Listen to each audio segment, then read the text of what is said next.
Roland E. Thomas, Chapter 3 and Problem 3-63. The circuit in figure provides power to a number of loads connected in parallel. The circuit is protected by a 3/4 milliampere fuse with a nominal 100 ohm resistance. Each load is 10k ohms. What is the maximum number of loads that can be connected to the circuit or that the circuit can drive without blowing the fuse, right?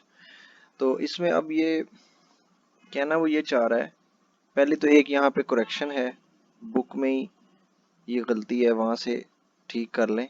उसने 100 ओम का fuse कहा है और यहाँ पे 100 के लिखा हुआ है, तो ये 100 ओम है बेसिकली। अच्छा, नेक्स्ट थिंग इज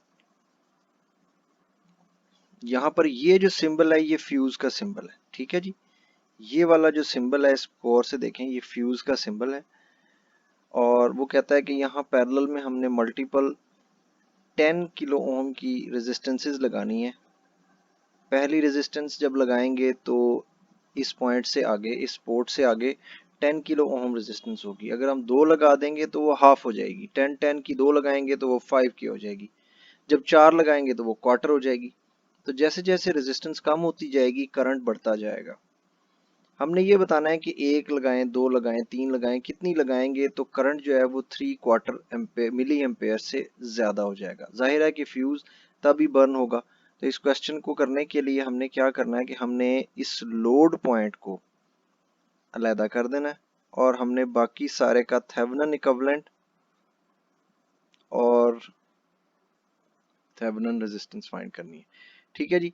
अब यहां से इनवर्ड्स देखें, थेवेनिन, एक तो हमने थेवेनिन वोल्टेज फाइंड करना है, यहाँ प्लस यहाँ माइनस VOC, ठीक है, और दूसरा थेवेनिन इक्विवेलेंट रेजिस्टेंस यहाँ पे इनवर्ड्स, ठीक है, R थेवेनिन। तो लेट्स डू दिस। हम सबसे पहले क्या करेंगे कि जो वोल्टेज 30k के अक्रॉस है वही वोल्टेज यहाँ पर VOC के बराबर होगा।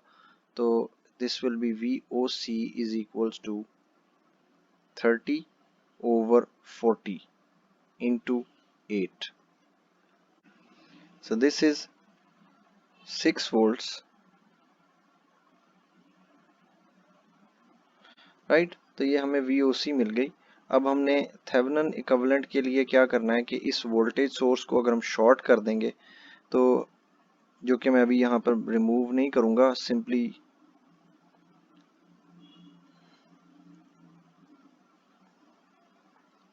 अच्छा, थेवेनिन रेजिस्टेंस के लिए हम इस वोल्टेज सोर्स को शॉर्ट कर देंगे और इस दो आउटपुट टर्मिनल से हम जब R इक्विवेलेंट फाइंड करते हैं तो हमें वोल्टेज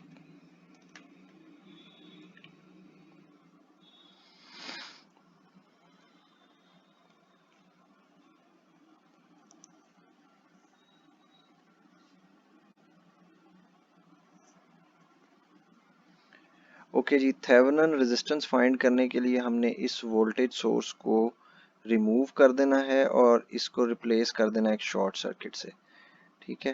तो ये शॉर्ट सर्किट जो है, let's suppose this is the short circuit.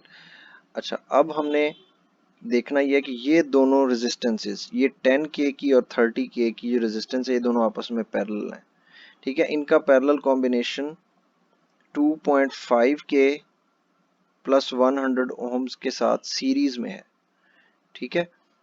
इन दोनों का पैरेलल कॉम्बिनेशन 10k और 30k का पैरेलल कॉम्बिनेशन जो है ये है 7.5k।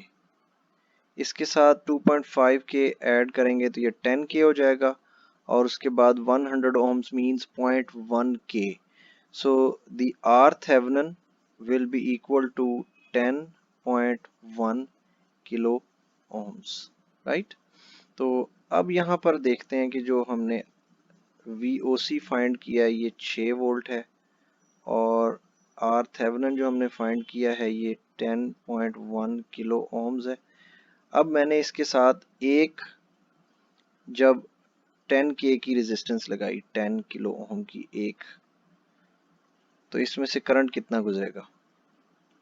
in this case it will be 0.298 amperes, milliamperes.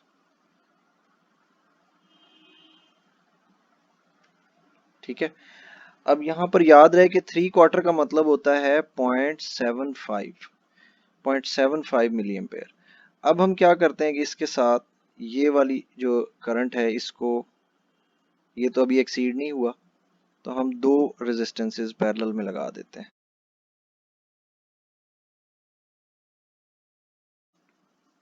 अच्छा, जब ये हमने दोनों रेजिस्टेंस पैरेलल में लगा दिए तो इन दोनों का जो इक्विवेलेंट है वो 5K होगा और अब वो करंट कैलकुलेशन में इस्तेमाल होगा। ठीक है जी, तो अब इस सिचुएशन में जो लोड में से करंट गुजर रहा है या इस पॉइंट से ऑनवर्ड जो करंट गुजर रहा है और जो फ्यूज में से भी आप कह सकते हैं गुजर रहा है, वो करंट है 0.397। ठीक है जी, मिली एम्पेयर्स। अच्छा, अब ये वाला करंट भी 0.75 से कम है। ठीक है, तो अभी भी ये जो है फ्यूज बर्न नहीं होगा। तीसरे केस में हम क्या करेंगे कि अब हम एक और रेजिस्टेंस इसके साथ पैरेलल में लगा देते हैं।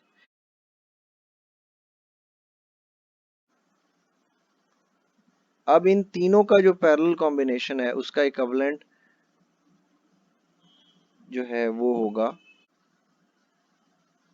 3.33 किलो ओम्स, और ये वाली वैल्यू अब कैलकुलेशन के लिए इस्तेमाल होगी करंट के।